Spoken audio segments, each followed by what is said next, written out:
অরণ্য সপ্তাহ পালন উপলক্ষে বসন্তপুর ঝাড়েশ্বর বাণীভবন বিদ্যালয়ে চলছে সপ্তাহব্যাপী নানান কর্মকাণ্ড।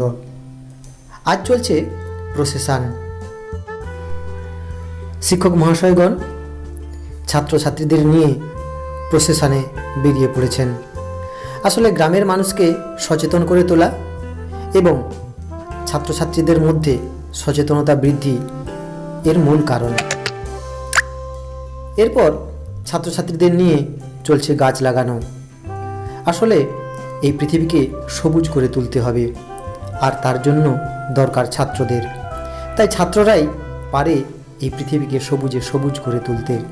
সেই জন্য ছাত্রদের নিয়ে চলছে গাছ লাগানো।